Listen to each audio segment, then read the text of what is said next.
वासुदेवाय ओम देवकी सुत गोविंद वासुदेव जगतपति देहि में तनियम कृष्ण त्वाम अहम शरणम गतः। अथ श्री ब्रह्म वैवर्त पुराण ब्रह्मखंड त्रयोदशो अध्याय। ब्रह्म शाप के कारण उपवरण का प्राण त्याग तथा मालावती का विलाप करना। ओम नमः शिवाय ओम नमः शिवाय ओम नमः शिवाय। ओम नमो भगवते वासुदेवाय ओम देवकी सुत गोविंद वासुदेव जगतपति देहि में तनियम कृष्ण त्वाम अहम शरणम गतः। ओम नमः शिवाय ओम नमः शिवाय ओम नमः शिवाय।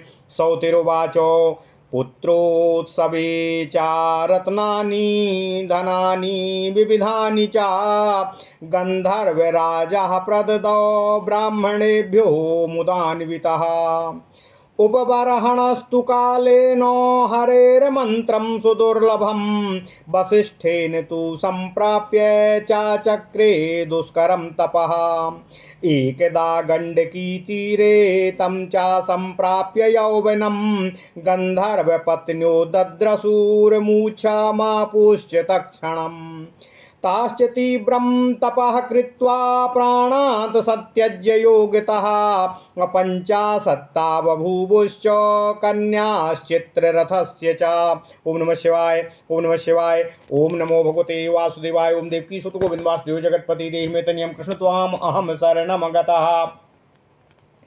उपबर्हण गंधर्वे ताश्च तं ब्रवीरे पतिं मुदा माला ददस्तस्मै कामुक्यः पितुराज्ञया।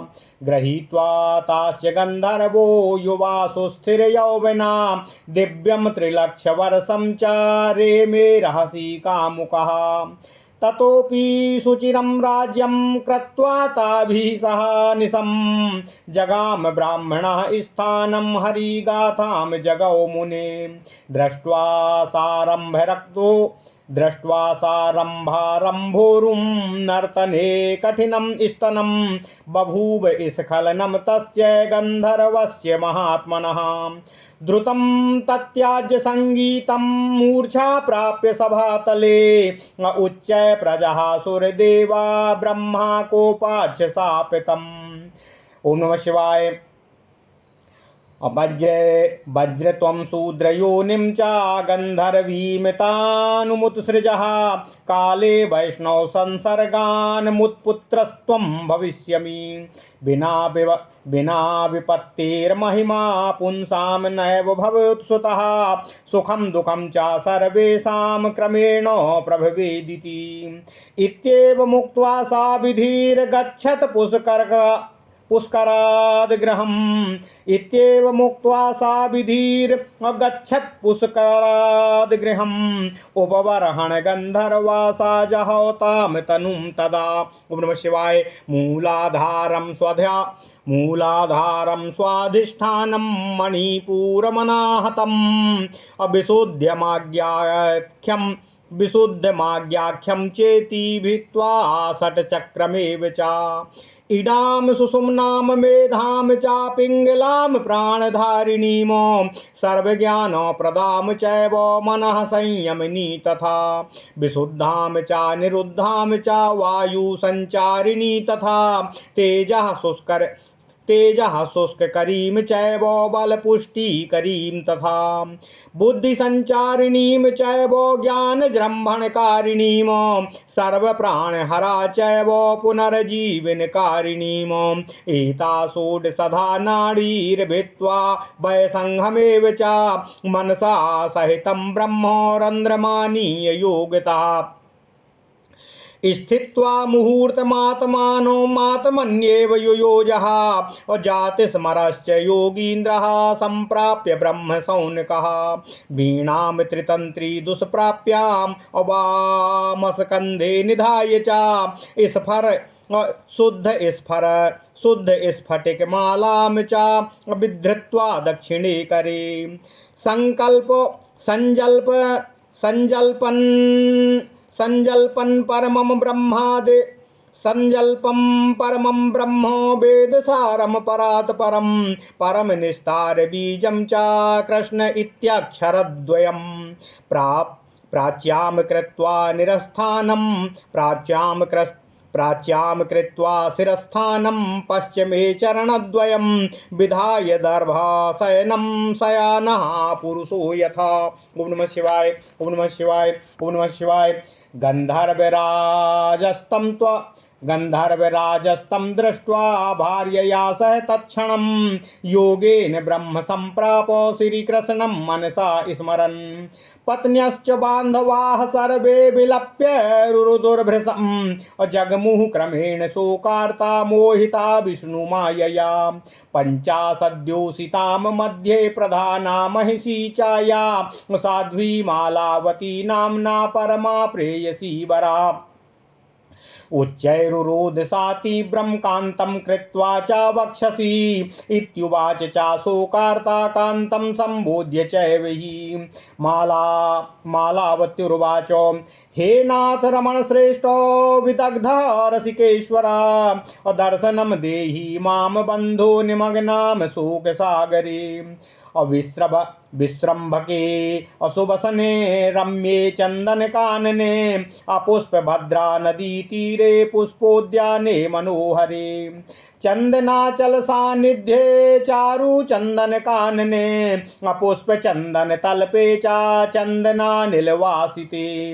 गंधमादन शैलेक देशे रम्ये नदी तटे अपुंस्को किल निनादे चा मालती जलशालिनी।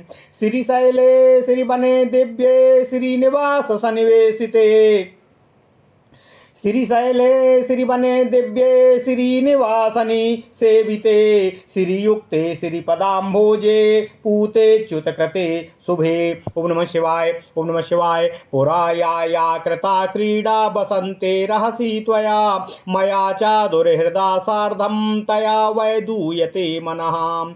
सुधातुल्येन वचसा सिक्ताहं च पुरा त्वया दूयते सततं तेनो परमात्मादिदारुणः। साधुना सह संसर्गो वैकुंठादपि दुर्लभः अहो ततोति विच्छेदो मरणादपि पुष्करः। साधुना सह संसर्गो वैकुंठादपि दुर्लभः अहो ततोति विच्छेदो मरणादपि दुष्करः। तस्मात् तेषां च विच्छेदः साधु शोककरः परः ततोपि बन्धु विच्छेदः शोकः परम दारुणः। ततोपत्या वियोगो हि मरणादतिरिच्यते सर्वस्मात् पतिभेदो हि तत्परं नास्ति संकटम्। शयने भोजने स्नाने स्वप्ने जागरणेऽपि च स्वामी विच्छेद दुःखं च नूतनं च दिने दिने। सर्वशोकं विस्मरेत् स्त्री स्वामी संयोग मात्रतः बन्धुमान्यं न पश्यामि यम दृष्ट्वा विस्मरेत् पतिम्। ओम नमः शिवाय, ओम नमः शिवाय, ओम नमः शिवाय। ओम नमो भगवते वासुदेवाय। ओम देवकी सुत गोविंद वासुदेव जगत्पते देहि मे तन्यं कृष्ण त्वाम अहम शरणं गतः। नातो विशिष्टं पश्यामि बान्धवं स्वामिना विना असाध्वीनां कुलजाता मिथ्याः कमलोद्भवः। हे दिगीशाश्च दिक्पाला हे धर्मत्वं प्रजापते गिरीश कमलाकान्तो पतिदानं च देहि मे। इत्युक्त्वा विरहार्ता सा कन्या चित्ररथस्य च मूर्छां सम्प्राप्य तत्रैव दुर्गमे गहने वने। विचेतना तत्र तस्थो कान्तं कृत्वा स्ववक्षसि परिपूर्णे दिवानक्तं सर्वदेवैश्च रक्षितः। प्रभाते चेतनां प्राप्य विललापो भ्रशममुहुः इत्युवाच पुनस्तत्र हरिं सम्बोध्य सा सती। ओम नमः शिवाय। मालावत्युवाच हे कृष्णो जगतां नाथो नाथ नाहं जगद्वही त्वमेव जगतां पाता मां नापासि कथं प्रभो। अहं भर्तास्य भार्याहं ममेति तव मायया त्वमेव संभवो भर्ता सर्वेषां सर्वकारिणः। गन्धर्वः कर्मणा कान्तः कान्ताहं चास्य कर्मणा अक्वागतः कर्म भोगान्ते कुत्र संस्थाप्य मां प्रियाम्। को वा कस्याः पतिपुत्रा का वह कस्य प्रिया प्रभो असंयुनक्ति विधाता च वियुनक्ति च कर्मणः संयोगे परमानंदो वियोगे प्राण संकटम अशाश्वजगति शाश्वतजगति मूर्खस्य नात्मा रामस्य निश्चितम न स्वरो विषयः सत्यम भुवि भोगश्च बान्धवः स्वयं त्यक्त्या सुखाय वो दुःखाय त्याजिता परे तस्मात् सन्तः स्वयं त्यक्त्वा अपरमैश्वर्यमीप्सितं ध्यायन्ते सततं कृष्णोपादपद्मं निरापदम् सर्वत्र ज्ञानिनः सन्ता का स्त्री ज्ञानवतीं भुवि ततो मह्यं विमूढाय दातुमर्हसि वाञ्छितम् यावती कामिनी जातिर्जगत्यां जगदीश्वरः कस्यचिन्नहि दत्तश्च तेन धाते दृशः पतिः तस्मै दत्ता गुणाः सर्वे रूपाणि विविधानि च सुशीलानि च सर्वाणि चामरत्वं विना हरे। ओम नमः शिवाय, ओम नमः शिवाय, ओम नमो भगवते वासुदेवाय। ओम देवकी सुत गोविंद वासुदेव जगत्पते देहि मे तनियं कृष्ण त्वाम अहम शरणं गतः। ओम नमः शिवाय। रूपेण च गुणेनैव तेजसा विक्रमेण च ज्ञानेन शान्त्या सन्तुष्ट्या हरितुल्यः प्रभुर्मम। हरिभक्तो हरिसमो गम्भीर्ये सागरो यथा दीप्तिमान् सूर्यतुल्यश्च शुद्धो वह्नि समस्तथा चन्द्रतुल्यः सुदृश्यश्च कन्दर्पो समसुन्दरः बुद्धया बृहस्पति समः काव्ये कवि समस्तथा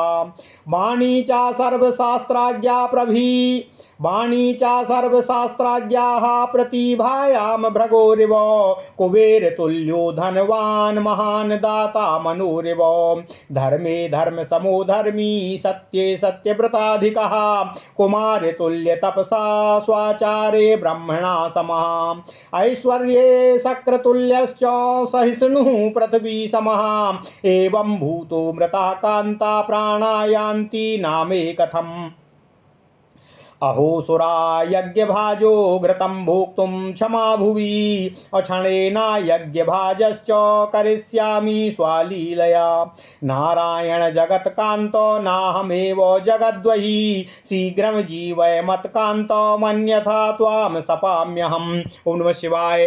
प्रजापते पुत्र शापत्वं पूज्यो महीतले तवैवानाधिकारित्वं करिष्याम्याधुना भुवे हे शम्भो ज्ञानलोपं ते करिष्यामि शपेन च धर्मलोपं च धर्मस्य करिष्याम्येव लालियां यमाधिकारं दूरे च करिष्यामि न संशयः सत्यं कालं शपिष्यामि मृत्युकन्यां सुनिष्ठुरं पश्य समापि सर्वानत्रैव जराम व्याधिं विनाधुना अव्याधिना जरया मृत्युर्नो ह्यभुच्च पतेर्मम इत्युक्त्वा कौशिकी तीरे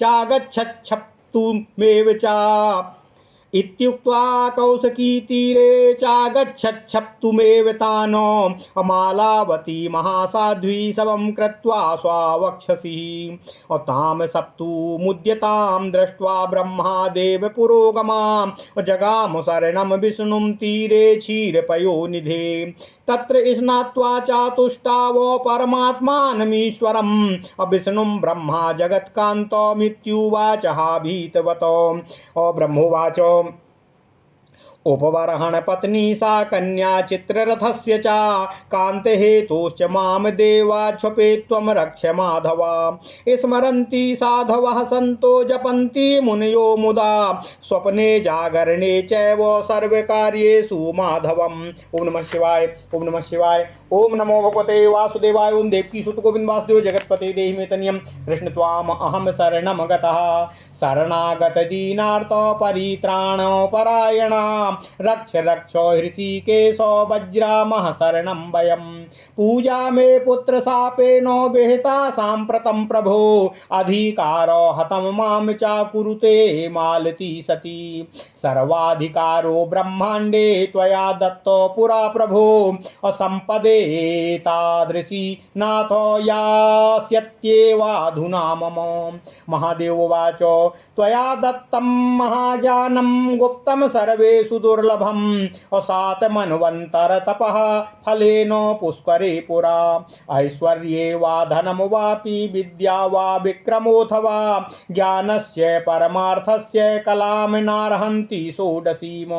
सर्वज्ञातं सर्वगुप्तमत्यन्तं दुर्लभं परं मम तत्त्वज्ञानरत्नं सापान्निर्याति योषितः। अहो पतिव्रता तेजा सर्वेषां तेजसां परम् अतेजो नलेन दग्धं मां रक्ष रक्ष हरे हरे। धर्मवाच सर्वरत्नात् परं रत्नं धर्म एव सनातना यास्यत्येवं विधो। सर्वरत्नात्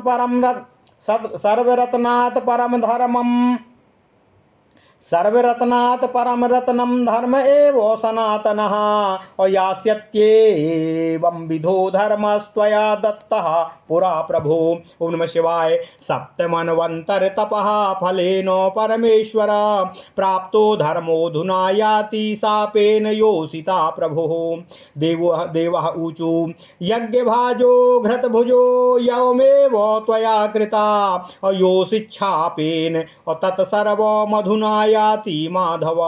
ओम नमः शिवाय। इत्युक्त्वा संयता सर्वे तस्थुस्तत्र भयार्दिता एतस्मिन्नन्तरे कस्माद्वाग्यभूवा शरीरिणी। यूयं गच्छत तन्मूलं विप्ररूपी जनार्दनः अपश्चाद्यास्याति शान्त्यर्थमिति वो रक्षणाय च।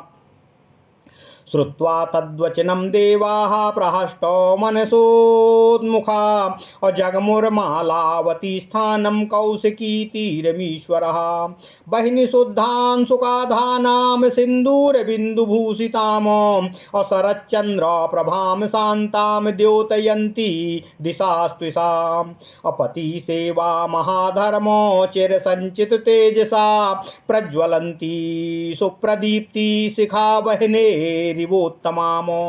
योगासनं कुर्वन्तीं चासा वक्षस्थलस्थिताम् सुरम्यां स्वामिनो वीणां बिभ्रति दक्षिणे करे। तर्जन्यङ्गुष्ठकोटिभ्यां शुद्ध स्फटिकमालिकाम् भक्त्या स्नेहेन कान्त्यस्य बिभ्रति योगमुद्रया। ओम नमः शिवाय। ओम नमः शिवाय। ओम नमो भगवते वासुदेवाय। ओम देवकी सुत गोविंद वासुदेव जगत्पते देहि मे तनियं कृष्ण त्वाम अहम शरणं गतः। ओम नमः शिवाय। ओम नमः शिवाय। ओम नमः शिवाय। चारु चंपक वर्णाभां बिंबोष्ठीं रत्नमालिनीं यथा षोडश वर्षीयां शाश्वत स्थिर यौवनाम। बृहन्नितंब भारार्ताः पीन श्रोणी पयोधराम पश्यन्ति सवमीशस्य शुभदृष्टया पुनः पुनः। एवं भूता चातां दृष्ट्वा देवास्ते विस्मयं ययुः स्थगितां च क्षणं तत्र धार्मिका धर्मभीरव। ओम नमः शिवाय। ओम नमः शिवाय। ओम नमः शिवाय। ओम नमो भगवते वासुदेवाय। ओम देवकी सुत गोविंद वासुदेव जगत्पते देहि मे तनियं कृष्ण त्वाम अहम शरणं गतः। ओम नमः शिवाय। ओम नमः शिवाय। ओम नमः शिवाय। अथ श्री ब्रह्मवैवर्त पुराण ब्रह्मखंड त्रयोदशो अध्यायः। ब्रह्मशाप के कारण उपवारण का प्राण त्याग तथा मालावती का विलाप करना। ओम नमः शिवाय। ओम नमः शिवाय। ओम नमः शिवाय। सौत जी कहते हैं कि हे सौनक जी, हे तपोनिधि सौनक, इसके बाद उन वृद्ध गंधर्वराज ने प्रभु सदाशिव जी की कृपा से चिर संचित अभिलाषा के रूप में पुत्र मुख का दर्शन किया तथा इससे वे अत्यंत आनंदित होकर नाना प्रकार का धन रत्न ब्राह्मणों को दान स्वरूप वितरण करने लगे। कुछ समय पश्चात उपवरहण ने बाल्यावस्था का अतिक्रमण करके कुलगुरु वशिष्ठ देव से दुर्लभ हरि मंत्र प्राप्त किया तथा हरि मंत्र का जाप करते हुए कठोर तप करने लगे। एक समय गंडकी नदी के तट पर गंधर्वों की पत्नियों ने मुनि कुमार उपवरहण को जैसे ही देखा वे उन युवक उपवरहण का सौंदर्य देखते ही अपनी सुध बुध खो बैठी। उनमें से 50 नारीगण ने चोर तपस्यारत होकर 50 नारीगण ने घोर तपस्या रत होकर देह त्याग योग मार्ग से कर दिया। उन 50 स्त्रियों ने चित्ररथ गंधर्व की कन्या के रूप में पुनर्जन्म लिया। इसके बाद यथाकाल चित्ररथ की काम पीड़ित कन्याओं ने इस स्वरूप युवा का मन से वरण कर लिया तथा पिता से आज्ञा लेकर उन्होंने उपवरहण के गले में अपनी वरमाला डाल दी। जो उपवरहण भगवान श्री कृष्ण के अनन्य भक्त थे, अब वे कामुक गंधर्व के रूप में इन 50 नारियों को एकांत में ले गए तथा उन्होंने वहां दिव्यमान करने वाले 3 लाख वर्ष पर्यंत क्रीड़ा सुख का आनंद भोग किया। हे मुनिप्रवर, हे शौनक जी, सौत जी कहते हैं, इसके बाद गंधर्व नंदन उपवरहण ने दीर्घ काल तक उन 50 स्त्रियों के साथ राज्य सुख का उपभोग किया तथा सहसा वह पुष्कर में भगवान श्रीहरि गुण का गायनमयी ब्रह्मा की सभा में पहुँच गए। वहाँ यह गंधर्व भी प्रभु का गुणगान सबके साथ कर रहा था। जब उसने नृत्यरत देवांगना रंभा के केले के तने के समान उरु को कठोर स्थूल स्तनों को देखा, तभी उस गंधर्व का वीर्य वहीं स्खलित हो गया। इस कृत्य से अब वह संगीत गायन से विरत हो गया था। साथ ही उसी सभा में वह सामान्य कामुक लोगों जैसे मूर्छित भी हो गया। उसकी यह स्थिति देखकर वहां उपस्थित देवता लोग उच्च स्वर में हंसने लगे। इससे कुपित होकर ब्रह्मा ने तत्काल ही उपवरहण को शाप देते हुए ब्रह्मा जी ने कहा, हे उपवरहण, तुम इस दुष्कर्म के फलस्वरूप गंधर्व देह का त्याग कर शूद्र योनि में जन्म प्राप्त करोगे। इसके बाद उचित समय आने पर तुमको वैष्णव जन का साथ मिलेगा, जिसके फलस्वरूप तुम पुनः मेरे पुत्र रूप में यहाँ आकर जन्म लेकर निवास करोगे। हे पुत्र, इस शाप से दुख करना उचित नहीं है। विपत्ति का भोग किए बिना पुरुष की महिमा कभी भी नहीं बढ़ती है। सभी को क्रमिक रूप से सुख और दुख निरंतर भोगना पड़ता है। यह कहकर भगवान ब्रह्मा पुष्कर तीर्थ से स्वधाम के लिए चले गए। तभी उपहरण ने वहीं पर देह त्याग कर दिया। सौत जी कहते हैं, हे शौनक जी, मैं उस गंधर्व के देह त्याग का प्रसंग आपसे कहता हूँ। उसने प्रथमतः मूलाधार, स्वाधिष्ठान, मणिपुर, अनाहत तथा आज्ञा नामक 6 चक्र का भेदन करके इड़ा, पिंगला, सुषुम्ना, मेधा, प्राणधारिणी, सर्वज्ञान प्रदा, मनः संयमनी, विशुद्धा, निरुद्धा, वायु संचारिणी, तेजः शुष्ककरी तथा ज्ञान जंभकारिणी, सर्व प्राणवहा, पुनर्जीवनकारिणी, बल पुष्टिकरी तथा बुद्धि संचरणी नामनी 16 नारियों का भेदन किया। इसके पश्चात उपवरहण ने योग बल से मन के साथ जीवात्मा को हंस रूप ब्रह्मरंध्र में लाकर परमात्मा के साथ युक्त कर दिया। हे शौनक जी, सौत जी कहते हैं, इसके बाद जातिस्मर योगी प्रवर गंधर्व नंदन ने देवगण ध्येय ब्रह्म साक्षात्कार को अर्थात ब्रह्म भाव को प्राप्त कर लिया। हे शौनक जी, क्षण काल पश्चात गंधर्व ने सामान्य लोगों के लिए दुष्प्राप्य त्रितंत्री वीणा को बाएं कंधे पर रखा तथा दाहिने हाथ में उन्होंने स्फटिक माला धारण किया। तत्पश्चात उन्होंने कुशासन पर पूर्व की ओर अपना सिर रखा तथा पश्चिम की ओर पैर करके किसी थके हुए महापुरुष की तरह वहां लेट गए और वेद तत्व के सार बीज रूप, जो संसार से उद्धार का परम बीज है, उस 2 अक्षर वाले श्रीहरि कृष्ण रूपी बीज का परमानंद से जप करने लगे तथा सहसा उनके नेत्र बंद हो गए और वे मृत हो गए। कृष्ण नाम जपते जपते इस प्रकार उपवरहण ने योग द्वारा प्राण त्याग करके परमात्मा की प्राप्ति कर ली। उधर गंधर्वराज उपवरहण के पिता ने भी पुत्र को देह त्याग करते देखकर पत्नी के साथ तत्क्षण योग द्वारा ब्रह्म लाभ करके श्री हरि कृष्ण का स्मरण करते हुए प्राण त्याग कर दिया। उस समय उपवरण की सभी पत्नियां, बंधु बांधव यह देखकर जोर जोर से विलाप करने लगे।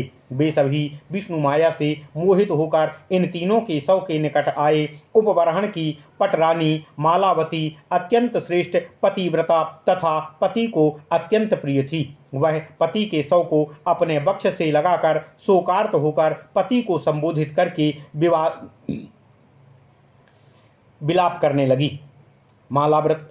मालावती कहती है, हे चतुर, हे रसिक प्रवर, हे रमणमय श्रेष्ठ नाथ, आप कहाँ चले गए? मैं शोक सागर से निमग्न हो रही हूँ। कृपया मेरे बंधु मुझे दर्शन दीजिए। हे जीवन कांत, जहाँ चंदन वन का सौरभ चारों ओर व्याप्त होकर आमोदित कर रहा है तथा जो स्थल निर्मल प्रवाह वाली सरिता जलकणों से सतत शीतल है, हे पुष्पभद्रा, उस पुष्पभद्रा नदी तटस्थ पुष्प के उद्यान में तथा जहाँ सुगंधित चंदन गंध युक्त वायु बहकर जीवन मन को तृप्त करती है, उस मलय पर्वत के निकटवर्ती मनोहर चंदन कानन में स्थित चंदन लिप्य पुष्प सैया पर तथा जहाँ सतत नर कोकिल का मधुर कुंजन हमारे कानों में निरंतर सुधा वर्षण करता रहता है तथा जहाँ मंद मंद वायु से संचालित मालती के जलकण निरंतर स्निग्ध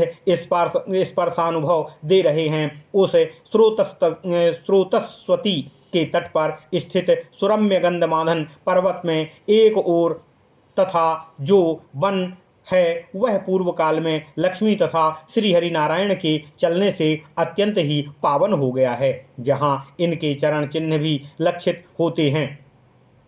वह पर्वत श्रीशैल श्रीनिवास युक्त प्रभु से सेवित है। यह दिव्य श्रीवन है। यहाँ पूर्व काल में बसंत ऋतु काल में एकांत स्थल पर आपने मुझ दुष्ट हृदय वाली के साथ जो क्रीड़ा विनोद किया था उसे स्मरण करके मुझे तो अत्यंत ही क्लेश हो रहा है। पूर्व में आपने अमृत के समान मधुर वाक्य वर्षण से मुझे यहाँ अभिषिक्त किया था, उसे स्मरण करके मेरा हृदय किस प्रकार से व्याकुल हो रहा है उसे कहने के लिए मेरे पास भाषा और शब्द नहीं है। मेरी यह कठोर आत्मा तक यह याद करके परम दुखी है। साधु संग को वैकुंठ धाम से मिलने वाले सुख में भी अधिक कहा गया है। मैं आपके उस साधु संग से वंचित होकर मृत्यु से भी अधिक दुख को प्राप्त कर रही हूँ। ऐसे लोगों का विक्षोह तथा उनकी मृत्यु सज्जनों के हेतु दुखदायी होती है। इससे भी महान दुखदायक है बंधु वियोग। संतान का वियोग मरण से भी अधिक दुखप्रद कहा गया है। तथापि पति वियोग इतना बड़ा दुख है जिससे समान अन्य दुख किसी भी स्त्री के लिए और कुछ हो ही नहीं सकता है। नारी के लिए तो यह ऐसा संकट है जो सभी संकटों से उसके लिए बड़ा होता है। पत्नी को शयन काल में, भोजन करते समय, स्वप्न तथा जागरण काल में तथा स्नान काल में पति वियोग का दुख नित्य नवीन होता हुआ अनुभव होता है। स्वामी का संयोग होते ही स्त्री समस्त शोक स्वमेव ही भूल जाती है। ऐसा कोई भी बंधु नहीं है जिसे देखकर मैं पति वियोग नामक दुख का विस्मरण कर सकूं। यह निश्चित है कि जो पतिव्रता साध्वी कुलीन नारी है, पति ही उसके लिए सर्वोत्कृष्ट देवता तथा सर्वविशिष्ट बंधु होता है। यह कमलोद्भव ब्रह्मा का वचन है। हे दिक् विदिक् के अधिपति देवगण, दिक्पालगण, धर्मदेव प्रजापति, हे गिरीश, हे कमलाकांत, कृपया मुझे पति प्रदान करने की कृपा कीजिए। यह कहकर उस दुर्गम गहन वन में पति विरह से आर्द्र चित्ररथ की पत्नी मालावती दुख से मूर्छित हो गई। यह नारी पति के शव को वक्ष से लिपटाए एक दिन तथा एक रात पर्यंत मूर्छित रही। उस समय देवगण ने उसकी रक्षा किया था। प्रभात होने पर जब उसकी चेतना वापस आई तब वह बारंबार रुदन करने लगी। उस सती ने तब भगवान श्रीहरि को संबोधित करते हुए भगवान श्रीहरि से कहा, भगवान हे श्रीहरि, हे केशव, हे कृष्ण, हे जगन्नाथ, हे नाथ, मैं तो आपके जगत में ही रहती हूँ। आप तो जगत के रक्षक हैं। हे प्रभु, मेरी रक्षा आप क्यों नहीं कर रहे हैं? हे प्रभु, मैं आपकी माया से मोहित होकर यह मेरा पति है, मैं इसकी भार्या हूँ, यह कहकर बार बार रुदन कर रही हूँ। तथापि विवेचना से विदित होता है कि आप ही विश्व ब्रह्मांड के एकमात्र पति तथा सबके आदि कारण आदि पुरुष हैं। हे दयामय, यह गंधर्व पुत्र अपने कर्म बल से मेरे पति बने थे। मैं भी अपने पूर्व जन्म में अर्जित कर्म के कारण इनकी पत्नी बनी हूँ। कर्मयोग से ही वे किसी अनजाने कारण से मुझ अभागिनी का त्याग करके ना जाने कहाँ चले गए हैं। ओम नमः शिवाय। हे प्रभु, इस जगत में कौन किसका पति है, कौन किसका पुत्र है, कौन किसका पिता है, यह तो विधाता उसके अपने अपने कर्म के कारण कर्मानुरूप विधान एवं वियोग का विधान करते हैं। इस जगत में जो मूर्ख हैं उनको ही संयोग जनित परमानंद तथा वियोग जनित परम दुख प्रतीत होता है।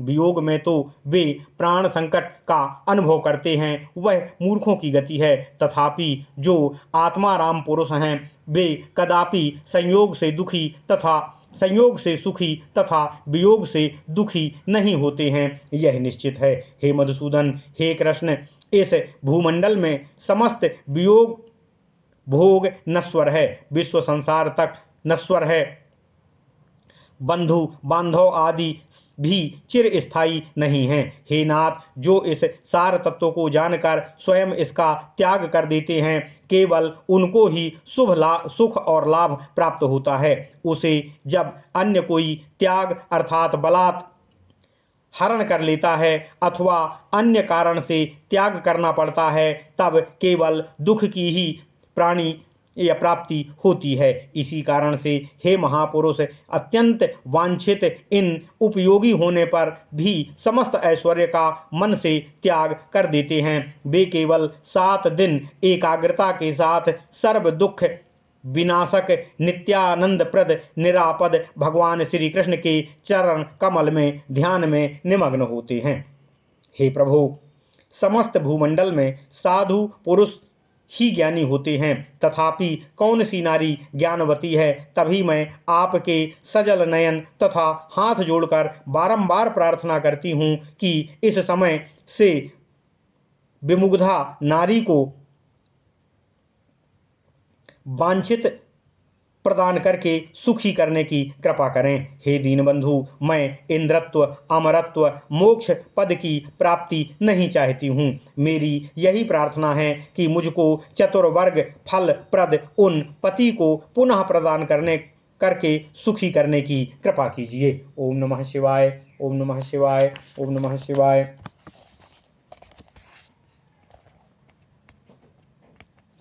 हे जगतपति, मैं हतभागिनी होकर भी एक प्रकार से भाग्यवान हूँ, इसमें संदेह नहीं है। जगत की जितनी भी स्त्री हैं, विधाता ब्रह्मा ने किसी को भी ऐसा पति प्रदान नहीं किया था। केवल उनको अमरत्व नहीं प्राप्त था, तथापि सौंदर्य, साधुशीलता, रूप, गुण, बल, विक्रम, ज्ञान, शांति, संतुष्टि तो उनमें हरि के समान मिलती थी, दृष्टिगोचर होती थी। वे स्वामी रूप गुण आदि से संपन्न होकर भी हरि भक्त, हरि के समान गंभीरता के सागर, सूर्यवत दीप्तिशाली, अग्नि के समान शुद्ध, चंद्रवत दर्शनीय तथा कामदेव के समान सौंदर्यशाली, बृहस्पति के समान बुद्धि वाले तथा शुक्र के समान कवि थे। हे कृष्ण, वे वाग्देवी सरस्वती के समान सर्वशास्त्र ज्ञान से संपन्न थे। उनकी प्रतिभा तो भृगुदेव को भी लज्जित कर देती थी। वे कुबेर के समान धन संपत्ति के स्वामी थे। दानियों में वे मनुदेव के समान दानदाता थे। वे धर्म के समान धर्मशील, सत्यानुष्ठान में राजा सत्यव्रत से भी महान थे। उनकी तप करने की दक्षता को देखकर सनत कुमार भी लघु लगते थे। उनका साधु आचार तो ब्रह्मा के समान था। उनका ऐश्वर्य इंद्र तुल्य तथा उनकी सहनशीलता वसुंधरा पृथ्वी के समान पाई गई है।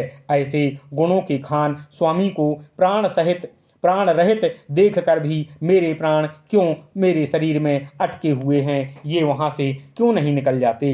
हे देवगण, आप लोग धरती से ही यह यज्ञांश भागी होकर घृतपान करते हैं। मैं क्षण मात्र में लीला मात्र से अपने आप सबको यज्ञ भाग देने से पृथक कर देती हूँ।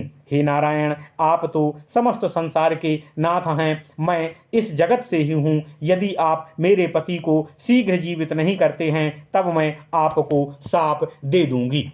हे प्रजापति ब्रह्मदेव, आप पहले से ही पुत्र के शाप द्वारा पूजा से अपूज्य हो गए हैं। अब आपका ब्रह्मांड पर भी जो अधिकार है मैं उसे भी नष्ट कर दूंगी, यह निस्संदेह होकर रहेगा। हे ज्ञानेश्वर, हे शंभु, मैं आप अभी शाप द्वारा आपका भी तत्व ज्ञान लुप्त कर दूंगी। हे धर्मदेव, मैं तो आपको अनायास धर्मपद से विचलित कर दूंगी, च्युत कर दूंगी। मैं यम को भी उसके अधिकार से दूर कर दूंगी, इसमें संशय नहीं है। अभी काल को तथा निष्ठुर मृत्यु कन्या को भी मैं शापित कर दूंगी। मैं केवल जरा व्याधि को शाप नहीं दूंगी, क्योंकि मेरे पति की मृत्यु जरा व्याधि के कारण नहीं हुई है। तथापि अन्य सभी को मैं शाप देने के लिए अभी उद्यत हो रही हूँ। इनके पश्चात महासाध्वी मालावती ने देवताओं को शाप देने के लिए अपने पति को गोद में उठाया तथा कौशिकी सरिता के तट पर चली गईं। उस पतिव्रता को शाप देने के लिए उद्यत देखकर क्षीर सागर के तट पर ब्रह्मा को आगे करके सभी देवता भगवान श्रीहरि विष्णु की शरण में चले गए। वहां साविधि स्नान करके वे ब्रह्म आदि देवगण भयभीत होकर जगतकांत ईश्वर परमात्मा श्री हरि विष्णु की स्तुति करने लगे। ओम नमः शिवाय, ओम नमः शिवाय, ओम नमो भगवते वासुदेवाय, ओम देवकी सुत गोविंद वासुदेव जगतपते देहि में तन्यम कृष्ण त्वाम अहम शरणम गतः। ब्रह्मदेव जी कहते हैं, हे माधव, चित्ररथ की पुत्री तथा उपवरहण गंधर्व की पत्नी अपने पति के लिए मेरे साथ सभी देवगणों को शाप देने के लिए उद्यत हो गई है। कृपया आप हमारी रक्षा करिए। हे माधव, साधु पंडितगण एवं योगीगण स्वप्नावस्था, जागृतावस्था तथा शयनावस्था आदि सभी अवस्था में तथा सभी कार्य में दीन तारण आपका ही स्मरण करते हैं। हे ऋषिकेश, आप दीन आर्त के शरणागत होते ही तत्क्षण उसकी रक्षा कर देते हैं। हे दीन तारण, हम आपके शरणागत हैं, आप हमारी रक्षा करिए तथा उस पतिव्रता के शाप से बचाने की कृपा करिए। हे प्रभु, हे मधुसूदन, मैं अपना दुख कहाँ तक कहूँ। पहले से ही मैं पुत्र शाप के कारण पृथ्वी पर अपूज्य हो गया हूँ। अब यह मालावती मेरे ब्रह्मांडाधिकार को भी विलुप्त करने जा रही है। हे दयामय, हे प्रभु, आपने ही कृपा पूर्वक मुझे ब्रह्मांड का सर्वाधिकार प्रदान किया था। मेरी यह अनन्य सुलभ संपदा भी मालावती के शाप के कारण मुझसे दूर हो जाएगी। अब आपकी दया के अतिरिक्त रक्षा का और कोई उपाय नहीं है। महादेव जी कहते हैं, हे ब्रह्म, हे कृपामय, पूर्व काल में मेरे द्वारा कृत पुष्कर तीर्थ पर 100 मनवंतर पर्यंत तपस्या के फलस्वरूप आपने सर्वजन दुर्लभ अतीव गोपनीय महाज्ञान रूप वर प्रदान किया था। उसकी महिमा नहीं कह सकता हूँ। जगत ही संपूर्ण विद्या, समस्त विक्रम, समस्त धन ऐश्वर्य भी तथा महाज्ञान का 1/16 अंश भी नहीं है। हे दयामय प्रभु, सबके लिए अज्ञात, अन्य के लिए अत्यंत दुर्लभ आप द्वारा प्रदत्त जो तत्व ज्ञान है वह इस सती नारी के शाप प्रभाव से सदा के लिए लुप्त हो जाएगा। यदि आप रक्षा नहीं करते हैं तब मेरी रक्षा कौन करेगा। पतिव्रता का तेज अतीव अद्भुत तथा भयंकर होता है। मैंने भी त्रैलोक्य में ऐसा तेज नहीं देखा है। मैं तो उस तेज को स्मरण करके ही दग्ध हो रहा हूँ। हे करुणामय, आप मेरी रक्षा कीजिए, रक्षा कीजिए, रक्षा कीजिए। धर्मदेव कहते हैं, हे प्रभु, आपने तो सभी रत्नों में श्रेष्ठ सनातन धर्म रत्न मुझे प्रदान किया है, वह आज विनष्ट हो जाएगा। हे परमेश्वर, मैंने 7 मनवंतर तप करके इस धर्म को प्राप्त किया था, वह सती के शाप से लुप्त हो जाएगा। देवगण कहते हैं, हे माधव, हे जगतपति, आप ही कृपा पूर्वक हमें यज्ञांश तथा यज्ञीय घृत भोजन का अधिकारी बनाया है, वह आज साध्वी पतिव्रता के शाप से विनष्ट हो जाएगा। यह कहकर सभी देवता संयत मन से तथा भयभीत स्थिति में वहीं खड़े रहे। तभी आकाशवाणी सुनाई पड़ी, हे देवगण, तुम सभी मालावती के यहाँ जाओ। इसके बाद जनार्दन ब्राह्मण वेश में वहाँ तुम लोगों की रक्षा तथा शांति स्थापनार्थ जाएंगे। देवगण यह देववाणी सुनकर सानंद चित्त से कौशिकी नदी के तट पर मालावती के पास पहुंच गए। मालावती को उस समय उन प्रसन्न चित्त देवगण ने देखा कि रत्नों के सारभूत भूषणों से भूषित अत्यंत उज्ज्वला भगवती कमला की कला के समान प्रतीत हो रही थी। उनका परिधान वस्त्र अग्निवत विभासित हो रहा था। वे शारदीय चंद्र के समान वाली अपनी शांत प्रभा से 10 दिक् को विभासित कर रही थी। पति सेवा रूप महाधर्म से संचित तेज द्वारा उनका शरीर प्रदीप्त हो रहा था। वे योगासन में आसीन होकर मृत पति के शव को अपने वक्ष से लगाए हुए बैठी थी। उनके दाहिने हाथ में स्वामी की सुरम्य त्रितंत्री वीणा विराजमान हो रही थी। वे अपने स्वामी के प्रति पूर्ण भक्ति तथा प्रेम से ओतप्रोत स्थिति में तर्जनी तथा अंगूठे के अग्रभाग से शुद्ध स्फटिक की माला धारण किए हुए थी। उनका उत्तम वर्ण चंपा के पुष्प के समान था। उनके ओष्ठ बिंबफल के समान वर्ण वाले थे। उन्होंने रत्नमाला धारण किया था। वे स्थिर यौवना होने के कारण मात्र 16 वर्षीय सुंदरी लग रही थीं। जिनके नितंब विशाल तथा स्तनपीन स्थूल थे, वे बारंबार अपने पति के शव का अपनी शुभ दृष्टि से अवलोकन कर रही थी। जब देवगणों ने मालावती को इस प्रकार की स्थिति में विराजित देखा, तब वे विस्मयान्वित होकर स्थिर रूप से वहीं खड़े रहे।